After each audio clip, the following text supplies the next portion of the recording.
I'm Tim Colbatch from the Age newspaper. Using your vote indicator, your Senate calculator, using the figures from that, seems to make an argument here that looking at the way the preference flows are going now, it's quite possible that Pauline Hanson could knock off Arthur Sinodinos. Is that how you see it? If she gets above 2%, that's a possibility, but she's got to get above 2%. Pauline Hanson is an appalling draw on the ballot paper. She's got the column right on the right-hand side. And there is the farce at this election that you need a ballot paper you need a magnifying glass to actually read the names of the candidates. So yep. I think there'll be a lot of voters who'll really struggle to find her at the right-hand side of the ballot paper, which makes it tough for her to get 2%. If she can't get 2%, she can't get elected. But it is certainly the case.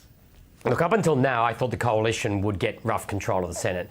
They would get to 36 seats with the assistance of a couple of crossbench MPs. They would have a negotiation path to pass legislation.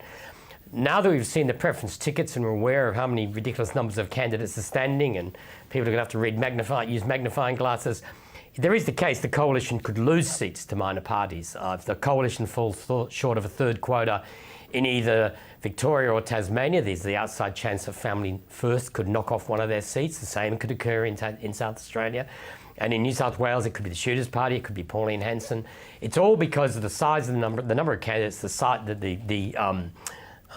political, I can't think of the word, but the political parties, the minor and micro parties have just swapped preferences like a giant game of Twister. They haven't engaged in any ideological position of swapping preferences. The Sex Party, for instance, a Libertarian Party, has put Pauline Hanson ahead of both the Greens and the Labor Party and the Liberal Party. Exactly. That's the point that Tim Colbatch makes, is that virtually every small right-of-centre party is directing preferences to the One Nation leader, Pauline Hanson, ahead of Senator Sinodinos. And as you say, with such a myriad of smaller parties all running down the line until you then get to the Liberal candidate, the Liberal senator, Mr Sinodinos, then the preference flow runs out before it gets to him.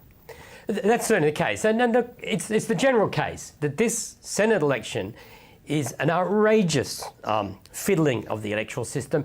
It is an international laughing stock to have the situation where people need magnifying glasses to vote, to try and find the candidates they know amongst the flotsam and jetsam of people who've been able to get on the ballot paper because of the loose criteria to get on the ballot paper in Australia, and because of this ticket voting system, which allows people with no support and who make no efforts to campaign to actually control their preferences in a way which is unknown in any other electoral system in the world.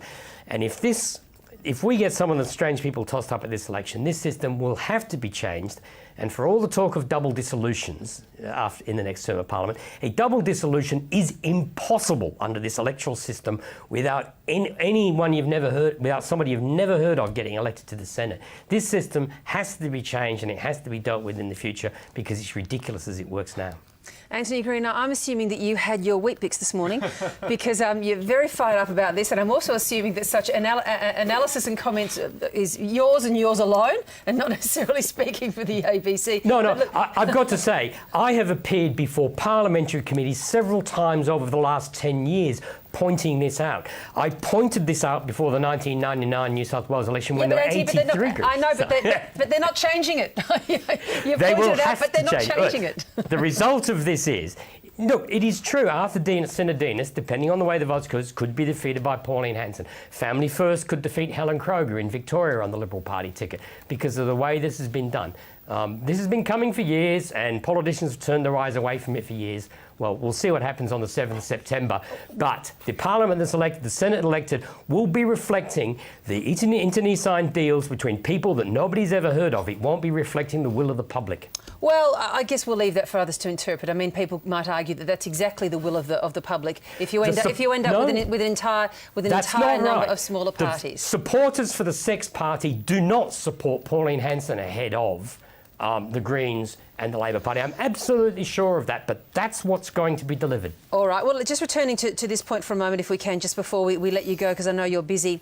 As you say, Pauline Hanson would have to get 2% in order to even be included in this discussion. At the last election, she won, according to Tim Colbatch, 4.5% of the vote. So just to make the argument, to be fair, he's halved it. He's just given her half, which is 2%, which would get her there. No. Is that unreasonable? She got 4.5% in Queensland. Yes. She got 2.5 when she stood in the New South Wales Upper House last time. Right. I think two and a bit maybe is a possibility. Okay. But truly, she's an appalling position on the ballot paper.